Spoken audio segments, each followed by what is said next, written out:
All right, welcome everyone. I'm no professional YouTuber, but I do feel qualified to speak on the subject of the Tesla Model Y performance. Behind me on my left, you'll notice a 2021 Model Y performance bought during the height of COVID. And behind me on the right, a 2026 Model Y performance picked up December 22nd, 2025. I ordered the 2026 model on September 30th in that 4-hour window. I assume everybody was notified by email that it was available on the website. And I took advantage thinking if I decided not to keep the order, I might lose $250 while I was looking for an alternative to replace my 21 MYP. But if I decided to keep it, it would be advantageous due to the tax rebate, which I don't qualify for on my own due to income, but with my spouse's income, we just barely come in underneath the maximum, which made the 2026 Model Y performance extremely affordable after a rebate for being a previous Tesla owner and the tax rebate, as well as a healthcare provider. I got an additional discount for that. So let's start all the way back in 2021. Ironically enough, Mother's Day of 2021 was in Dallas, and being from Oklahoma where I'm at, they're not allowed to sell Teslas direct retail here, so any vehicle purchased you either pick up in Dallas, but most often Kansas City. Since I was in Dallas, we were there for Mother's Day, just having a nice weekend. I thought I would drive by the Tesla store and test drive one. At that time, they didn't have a Model Y Performance, but they did have a Model 3 Performance, which I did test drive, and was pleasantly surprised with the performance aspect, meaning it's a very quick car. I wouldn't call it fast. Overall, top speed is limited to 155, but 0 to 60 was very respectable. Other vehicles I've owned in the past, BMW M3, several different turbo vehicles. My previous SUV was a Volvo XC90 2019. Those happen to be both supercharged and turbocharged, but due to their weight and they are relatively low displacement, they still aren't considered quick or fast. But well built, and the quality feels is what you would expect. Being Swedish, on par with Audi, BMW, Mercedes. So back to Dallas, 2021. Mother's Day, I decided to go ahead and place an order for a Model Y Performance. Was told it would be 60 to 90 days for delivery. Conveniently, it was delivered right around Father's Day in June of 2021. Just prior to delivery, I got a notification that they were dropping the radar option, and therefore had to sign a disclaimer stating that I was willing to accept the vehicle without a feature that was on it when I originally purchased it. I still to this day think that it may be a mistake for Tesla to be only on camera vision only, without LiDAR or radar in the vehicle like most other manufacturers are using. I kind of feel like it's purely a cost savings. The computing power and the hardware should be able to accommodate the data without an issue. It's just an added feature on days where weather inhibits the camera. For example, I live in the country. I have a 55-minute commute to my clinic daily, and some days it's foggy early in the morning. It will limit your speed due to poor visibility. I feel like if it had radar or LiDAR, the ability to detect those forward-looking objects in other method that is not vision or camera-based, they could safely accommodate normal adaptive cruise, autopilot, and full self-drive without having issues that they face only with Tesla vision or camera-only optics. But I accepted it. I will tell you, has it been a hindrance? Probably not. Are there times where it's inconvenient? Maybe marginally. Otherwise, I picked up the vehicle in Kansas City. The purchase process with Tesla, I liken it to ordering something off Amazon. You pay whatever the retail price is on the website, there's no haggling, and their process after you make the initial order, which is very simple, makes sense. They don't want it to be a difficult process or people won't do it. Pay your deposit. The purchase process afterwards is very convoluted. It's all done through the app, and there are multiple steps or tasks you have to complete, whether you're paying cash, leasing, or financing. Their timeline as to when these tasks need to be completed are always in flux. And if you don't complete them in time, it could delay your delivery or maybe even production. In my case, all that was done very early. Anything that needed to be completed by me was done well before the vehicle was even built. And then it was a waiting game. Eventually, I got a notification that my vehicle had been produced and that an estimated delivery date was provided. Kansas City is a 3.5 hour drive from where I live, so it's not terribly convenient, but not extraordinarily long. So, Fam and I, wife and 2 kids, jumped in our vehicle, drove to Kansas City, and when we got to Tesla, the vehicle was parked in the lot. And as everybody knows with Tesla, you're supposed to perform a thorough inspection. In the early days, not as in 2013, 14, 15, the Model S or anything like that, but specifically 2019, 2021, 22, 23, maybe a little less in 24, 25, and now, of course, 26. Inspections were common because panel gaps were often variable around the vehicle. Paint quality was suspect on many vehicles. It was common that the USB ports were not active in some of these vehicles due to hardware availability during COVID that was later retrofit through the dealer. Some people didn't receive their third-party charging adapters. At one point, Tesla quit providing the mobile chargers. However, now they are providing those again, at least I know in the Model Y. I think that was probably due to customer complaints. When we arrived to Tesla, I took time to inspect the vehicle. Cosmetically, the panel gaps were acceptable. There were some adjustments on the doors that could have been made to make it more in line with most of the German or nicer vehicles I've bought in the past. But it was on par with average production, as Tesla would say, quote, in spec, in quotes. Interior, no obvious things that I felt needed to be dealt with that day. However, I will say the center of the dash where it meets the windshield is slightly lower. You can tell it bows down as compared to the lateral or the outside edges. It wasn't enough for me to take it back and have it worked on for fear of other issues, rattles, after having that dash removed and having to have that fixed or adjusted. The rear spoiler, the carbon fiber spoiler, as everybody's probably aware in the early or in the previous Model Y performance, obviously the mold was not correct due to the curvature or for the curvature of the trunk, which left gaps on the outside edges, which mine had. I noted it in the app. You have 100 miles basically to report these things after pickup. I also had a rattle in the hatch, when I hit bumps, that is really annoying, but I felt I probably risked more things being wrong after it being corrected with all the stories you hear about Tesla service. So I have chosen to let that be. Honestly, I listen to the music loud enough that it's not audible during most drives.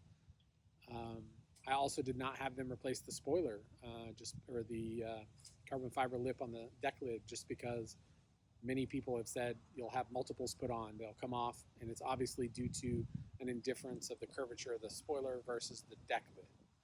So I left it. There's some other issues with that carbon fiber spoiler, which we'll talk about here in a moment, but on pickup day, I notated these things in the app, but I never did schedule a service appointment to have them taken care of. Over the years, I've learned nobody takes care of your vehicle like you do. And although there are some great service techs out there and great dealerships doing great work, the vast majority just want to go in and collect a paycheck. They are referred to as the stealership for a reason. You know, I would prefer to rectify those things myself, but they weren't bothering me enough to deal with it at the time. I honestly thought the spoiler might come off going through car washes, because I'm not one that uses touchless only. These are tools, they're utilities, they get me to work and back. They're fun to drive. So although I hand wash them occasionally, they do go through car washes that use the spinning brushes or the swaying chamois. And I figured one day that would get caught under the spoiler and rip it off, but it has not 4.5 years later. So anyway, enough about the pickup and delivery.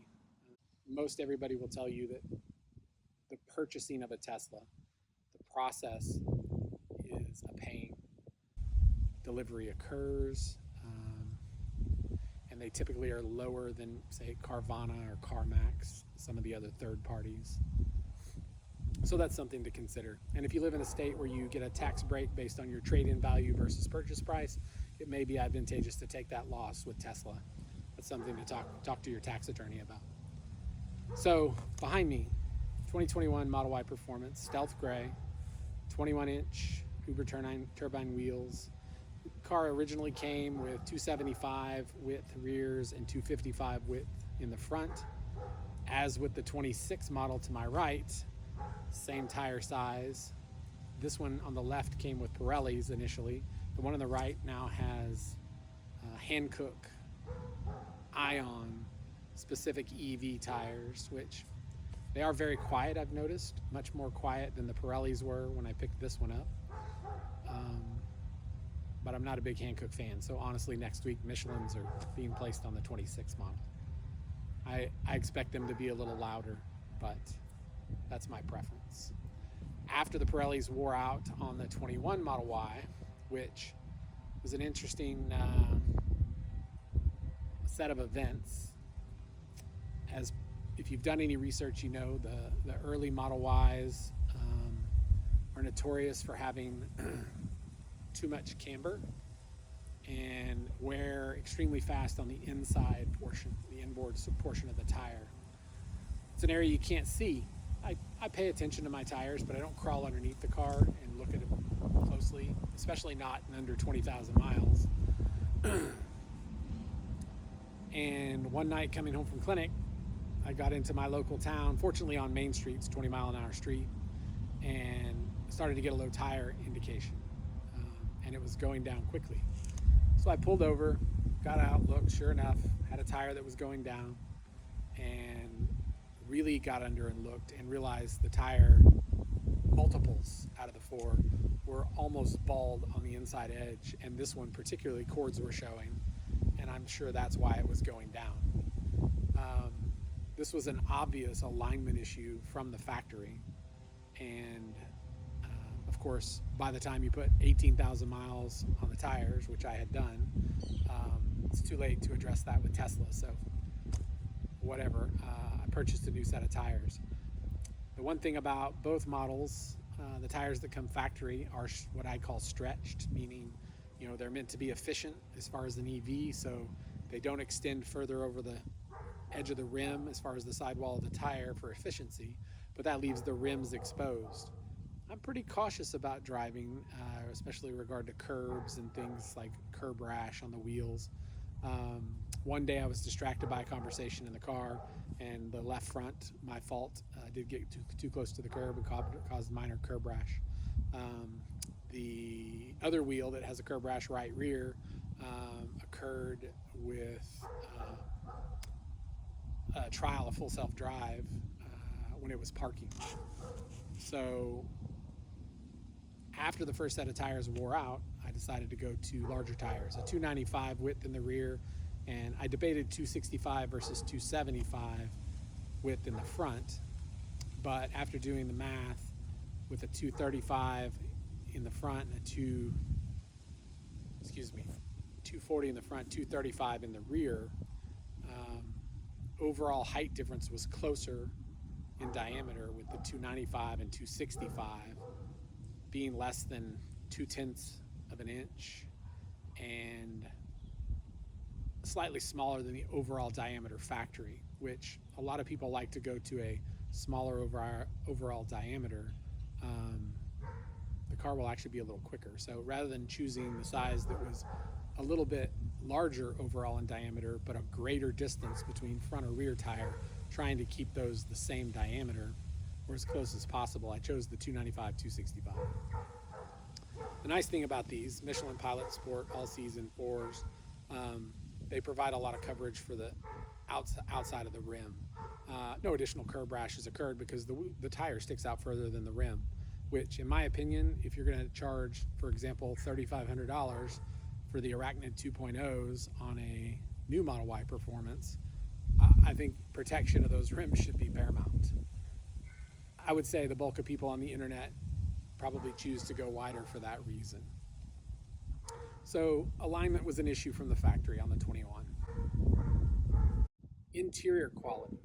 The 2021 is very basic. It's basically a Model Y with a bigger motor at one end and wiring and binding posts and everything to accommodate the higher amperage draw. So it is a little quicker than the standard Model Y. But the interior quality was, I would call it, very average. The vegan leather, let's just call it what it is, vinyl, which is not the same as the old PVC vinyl, but it's softer, but it still feels like plastic, and it definitely does not look like leather.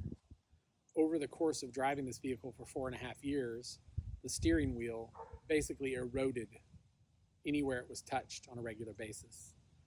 People will get online on the Tesla forums, and if they're Tesla fanboys, they'll say, oh, well, you've got product on your hands, or you should wash your hands more, they're acidic, or don't use lotion or oils, or, well, I tell you what, I'm a healthcare provider, and I probably wash my hands 100 times a day. I don't use any products on my hands whatsoever, other than hand sanitizer that I wash off frequently. And my steering wheel fell apart. The quality materials used on the steering wheel is subpar. You probably can't see it through the windshield, but I'll show you in the interior in a few minutes. The steering wheel cover I put on is actual genuine leather. It's stitched on with a red accent stitch. It looks nice. Basically, it's because I couldn't stand to look at the other one, and I wasn't going to pay Tesla for another $800 steering wheel that'll do the same thing in the end. Now, my intention was to never keep this vehicle beyond 120,000 miles, but realize I drive at least 30,000 miles a year with my commute. I work 14 days a month. It's about 55 miles each way. Plus, we made more than one trip to Florida, a trip to Gulf Shores, New Orleans. We've done some traveling in the car, which was great. So I put quite a few miles on it. Roughly 65,000 miles, the low voltage battery failed without warning. Fortunately, they give you the access panel where the tow hook is to connect 12 volts to get the vehicle unlocked so that you can get the frunk open, so that you can take the interior portions of the frunk out so you can change that. Not one to normally go to the dealership for parts just because I know they typically overcharge. I started looking around for low voltage batteries, which there is a die-hard version that'll work, and I'm sure there's other lithium ions that will work. But most of those are around $300. The battery from Tesla, which is a brand name battery at heart. Tesla doesn't produce it. It was like $92. So, and it was in stock at my local Tesla service center, so I just picked it up and replaced it. Super easy to change out, no different than changing any other battery, and I haven't had any other issues with a low voltage battery. I primarily charge at home at night. It's usually overnight, off-peak hours. Takes about 4.5 to 5 hours to charge, depending on how low the battery is when I start. And I charge anywhere from 44 to 48 amps per hour. Or 48 amps, excuse me. The occasions where I supercharge, if we're traveling, which I think my app says I've done that less than 5% of the time, which means that I've charged it home 95% of the time, the life of this car. Um, or if I'm running around town, lots of driving, and or we stay in town and don't come home for the evening, then I might charge at the supercharger there occasionally. We have 3 in our area. So I feel like I haven't supercharged the vehicle a lot, and that's relative to this next part. At roughly 95,000 miles, I got the indicator that the high voltage battery couldn't charge beyond a certain level. And of course, popping into the service mode, I saw a bunch of BMS errors and high voltage errors. Of course, that's the dreaded your high voltage battery has failed scenario. So I immediately scheduled a service appointment, which Tesla was like, yeah, bring it in 2.5 weeks. And I was like, well, this is my primary mode of transportation. I drive an hour each way. I said, it says right now I have enough charge where I could get to you in town, but it won't take a charge here at home, so I don't think it'll take a charge on the supercharger. So I promptly drove it to Tesla, parked it in front of their service center, sent them a message in the app saying, I left it at your location because in another day or two, it wouldn't have had enough charge to get there and would have had to have been towed. And they said, great, we appreciate it. And the vehicle sat there for about a day. They initially told me it would be about 2 weeks because they had to get the high voltage battery.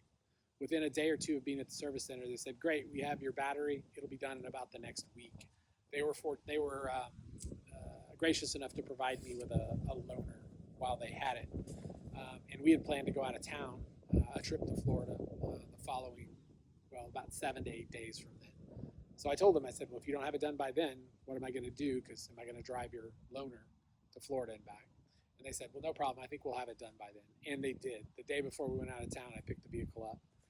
Had the vehicle since. No more issues with the high voltage battery. Now, important note, I pay pretty close attention to the Tesla forums and Facebook pages and everybody that's had battery failures. It seems to be that 2021 model year maybe was the black eye during COVID. Call it supply, chain issues or manufacturing issues, but there seems to be an extraordinary amount of 2021 Model Ys that had battery failures as compared to other years. I'm sure Tesla won't release those statistics, and I'm not going to do the math or be detailed enough to keep any kind of Excel spreadsheet, but I would tell you it's pretty obvious 2021 seems to be the issue. Now, that being said, mine's been replaced. I doubt it was replaced with a 2021 model battery. Tesla's unique. You have a replacement part put in.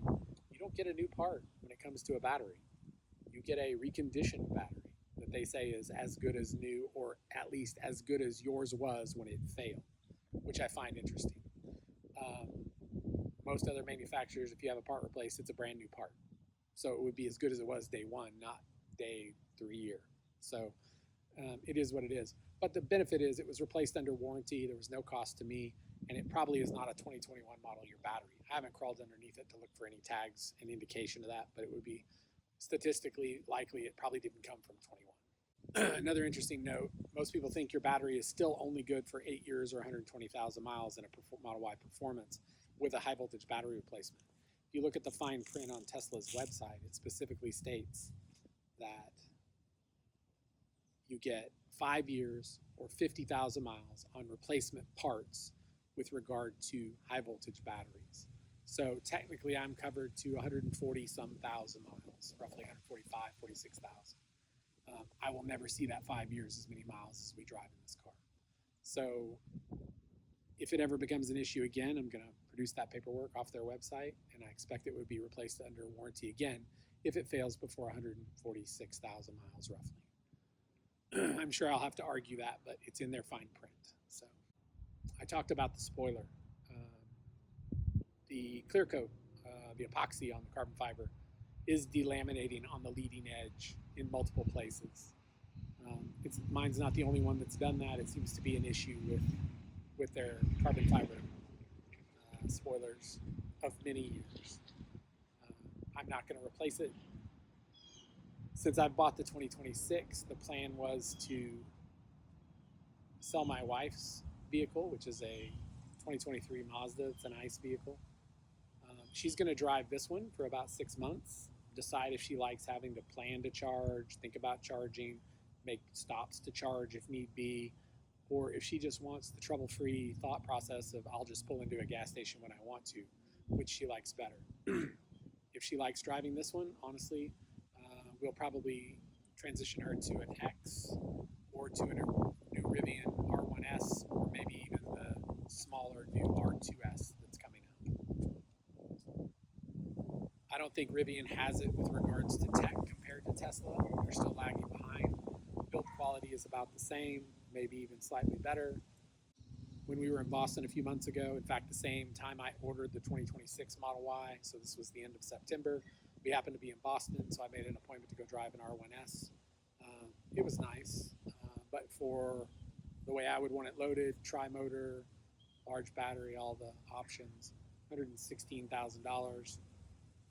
I was comparing it to other EVs I was looking at, Porsche Macan EV Turbo, all three different Cadillac EVs, the new Volvo EV, Audi's EVs, all the SUVs that are EV. And the problem is to get into that German feel quality of interior and build quality of the vehicle, and maybe handling characteristics like the Porsche Macan EV Turbo.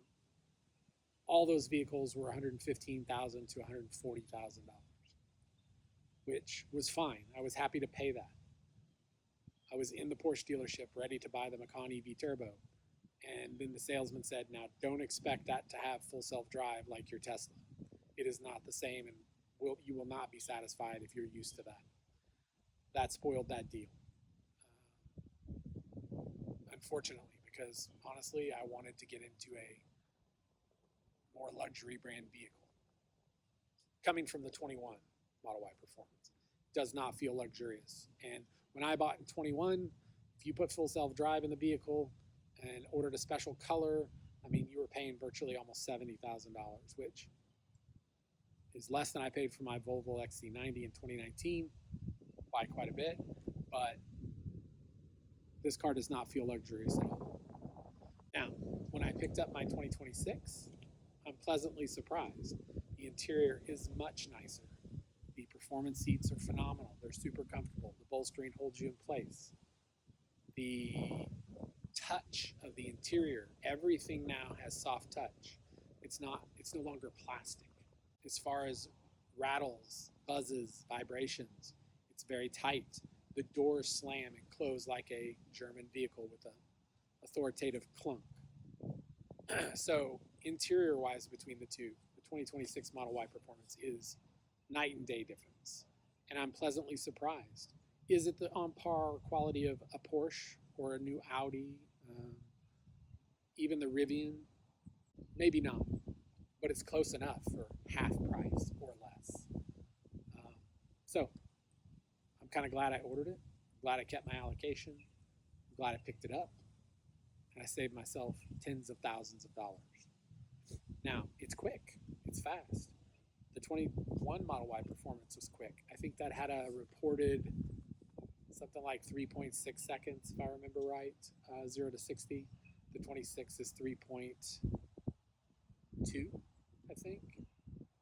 I think everybody's getting around 3.45 in 0 to 60, but they're using a device that doesn't calculate in a 1 foot roll, which honestly, I feel like that's a manufacturer's way to tout a lower 0 to 60 because it's not real world. But still, that means the 26 is a little quicker than the 21. Is it appreciable? Can you feel it? It's marginal, I will tell you, probably not to most people.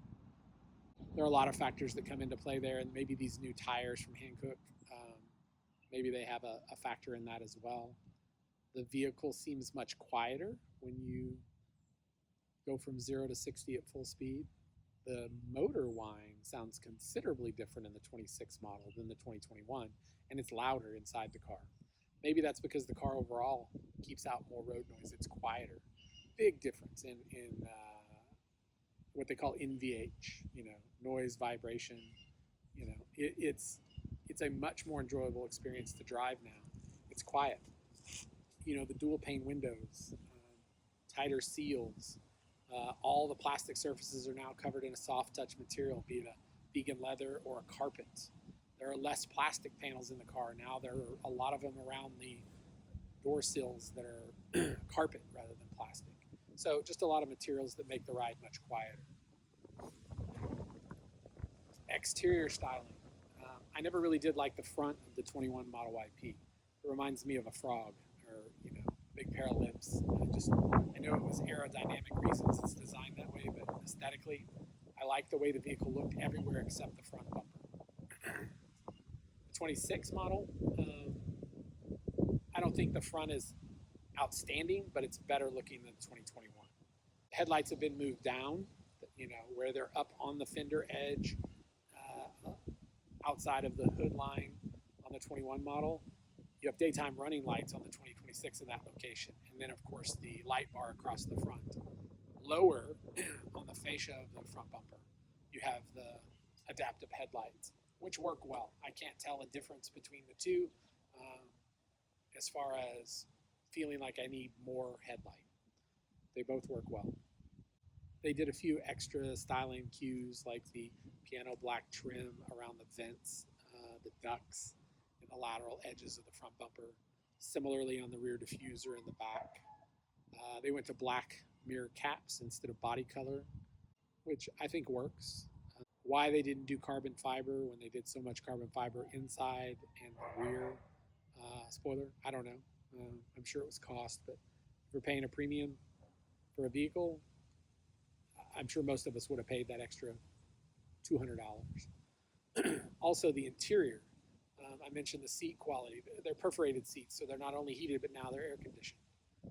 21 model Performance did not have the air conditioned seats because there's no perforations. The headliner and A, B, and C pillars are a light color in both model years. I think Tesla missed the boat by not doing Alcantara, a black, on the pillars and the headliner. I think that would have worked so well, especially in the vehicles like mine, the 26 with black interior. Again, I would have happily paid a $500 or $1,000 premium for that, but it wasn't an option. Will I change it now aftermarket? No. Again, I don't want to create extra issues, and I can live with it the way it is. Mechanically, I can't comment much on the 2026. The 2021, the suspension is harsh. It does feel very planted, and there's hardly any body roll, but it makes a lot of noise over bumps. It's jarring inside the car. There are lots of performance vehicles out there that feel sporty like that, but still have a good ride quality. The 21 model didn't have that. And I think this is common on a lot of Model Ys and Model 3s, but when you go to accelerate from a stop on the 21 Model Y Performance, there is a distinct click that you hear. This is the half shafts, likely moving left to right, laterally, immediately. And they're clicking up against the stops in the hubs or the drive unit. There's a service and bulletin on this. They pull it apart and they grease them. It goes away, but it comes back eventually. So I've chosen not to do anything about it. It doesn't really bother me too much. I hear it, but I just ignore it, knowing it's not going to fail or it's not a critical issue. So I feel pretty confident in giving a detailed assessment of the vehicle. It's not like I drove it for $40,000 or $50,000 and now I'm going to trade it in. Because that battery, as I mentioned earlier, should be warranted to 150 or just under 146,000 miles. I'm comfortable keeping it till that expires. After that, I mean, the vehicle is not worth nearly what I paid for it at this point, trade-in or even retail sale value. So maybe I'll hand it down to my 18-year-old son. Maybe I'll park it out here at my shop. Maybe it'll become a donor car for a project that I want to make retro EV. Probably doesn't behoove me to sell it based on what they're going to go for with that many miles. The 2026 Model Y, the rear spoiler is bigger. It has a little area on the outside edges that tucks down. It's supposed to be for aerodynamics. And then again, I mentioned it has a splitter. I don't know how effective the splitter is, but maybe all this added up to 1 or 2% efficiency as far as range. That's the other thing. The 21 Model Y Performance, I think, initially was advertised at like 302-mile range.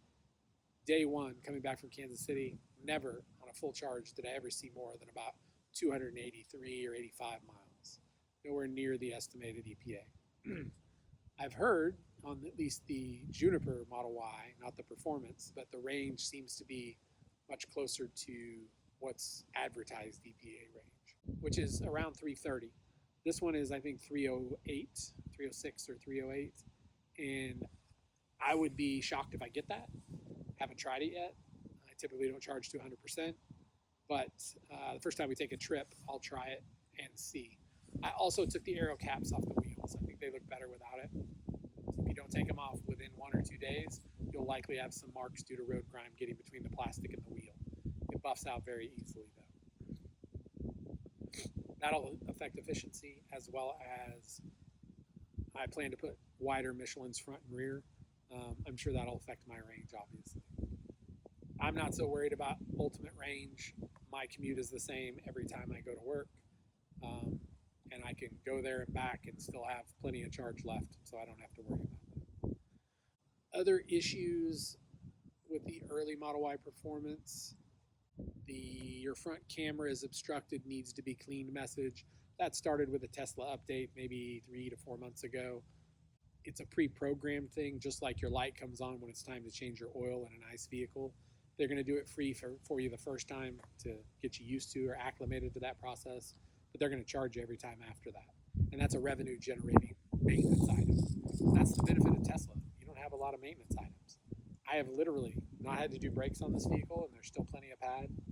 I have not had to do windshield wipers, and they're fine. There's no oil to change. You don't change the coolant regularly. I've cleaned debris from the radiator shroud. Tires. I go through a set of tires every 12 months. Again, I drive a lot of miles, and they're performance tires. So, for example, the Michelins I buy, they recommend, or they state a roughly 40,000 mile tread wear warranty. However, when they're used in a staggered set where you can't rotate them typically, they cut that mileage in half, so roughly 20,000 miles. That's about what I'm getting, maybe a touch more. So tires aren't cheap. The gas savings that you get, that you do have, part portion of that is eaten up by cost of tires. You would think most vehicles you purchase, you might put a set of tires on it every couple of years at worst. Literally, I put a set of tires on every year. The vehicle's heavier. I drive it more aggressively. It's an EV, therefore the torque is available instantly, unlike an ICE vehicle. They are going to wear faster. And I choose to run a soft compound performance tire. Maybe these Hankooks would last longer. What I'm going to do is take the Hankooks off the 26 model. I'm going to have them put on the 2021, and then I'm buying new Michelin to put on the 26 model.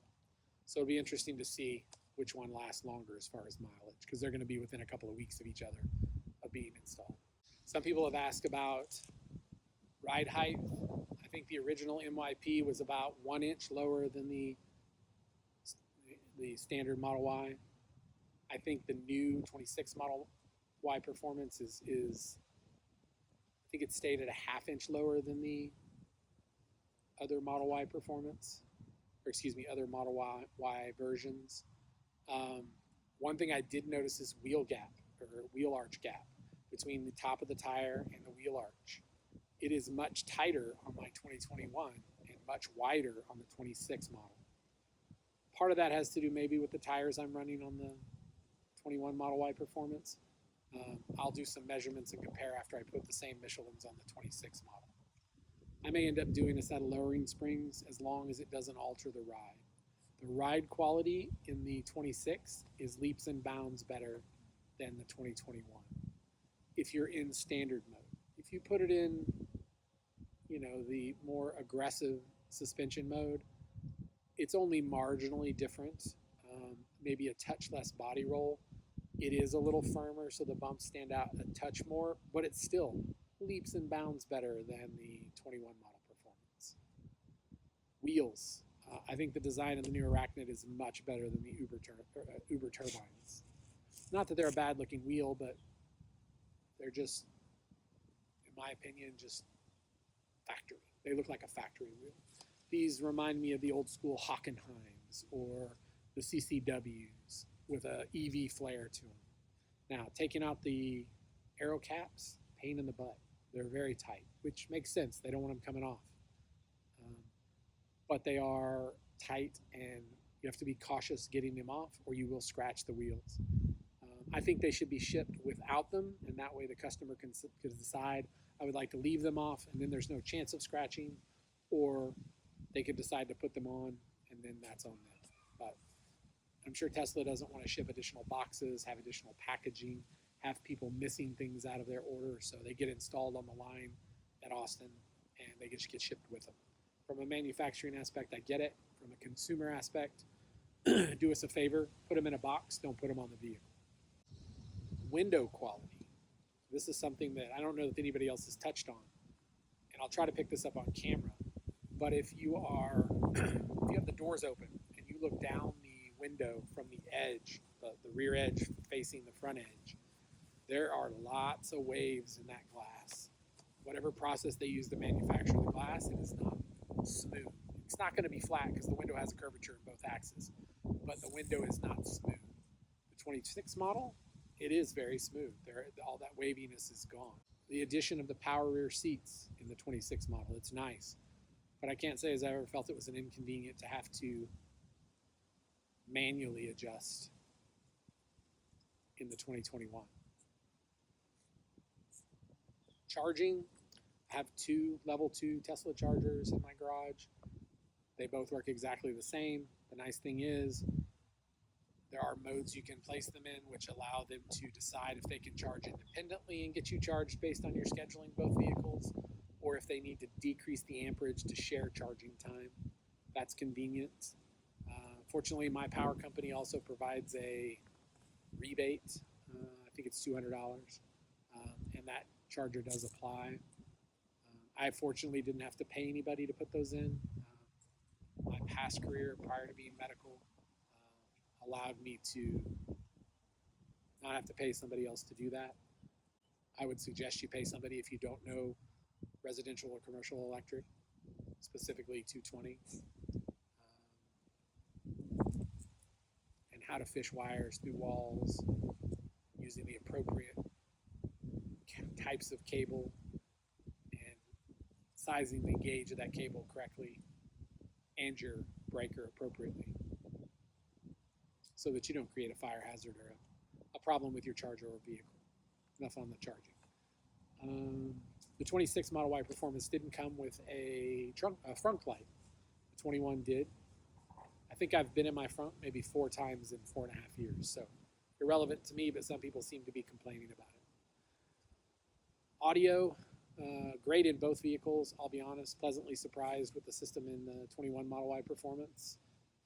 My other vehicles have included amplifiers from Steg, 3-way speakers from Dynaudio, JL Audio. I'm kind of an audiophile, so I do pay attention to the quality of audio. My 2019 XC90 had Bowers & Wilkins audio. It was a $7,500 option. It did not sound near as good as the Tesla premium audio. Now the 26 model, I've played with the equalizer settings, and it sounds good, but it seems to be slightly off from the 21 Model Y. I'm not sure why yet. It's not the bass. The overall subwoofer function is the same or adequate. It seems to be relative to mid-bass or mid-range. If I figure out how to tune that out, I'll maybe do a follow-up video, but it's still very good quality, especially for a factory vehicle. It's nice to have the free lifetime premium data. In this car, I had it free for a certain period of time, and then after that, I had to pay $10 a month, which I'm still paying.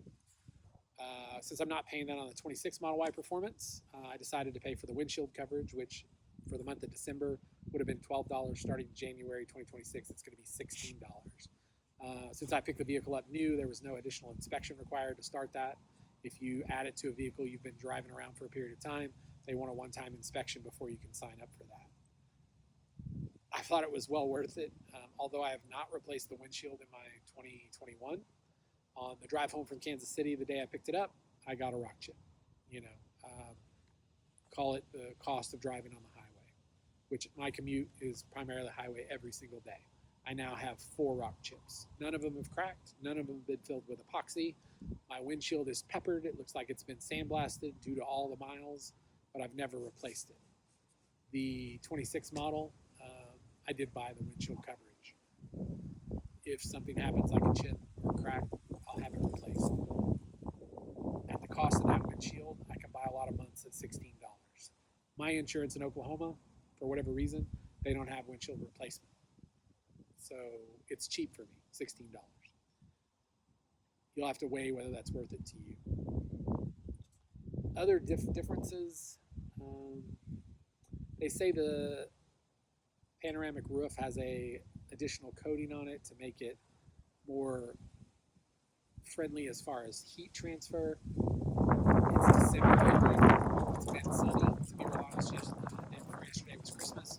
It was 80 degrees where I live, which normally it's in the 20s in December, so it's definitely been warm. It's not been hot enough for me to say whether it makes a real big difference. Now, come July, August, September, here in Oklahoma, we regularly see 105, 110 on the hottest days. It'll be interesting to see if that additional coating makes a difference.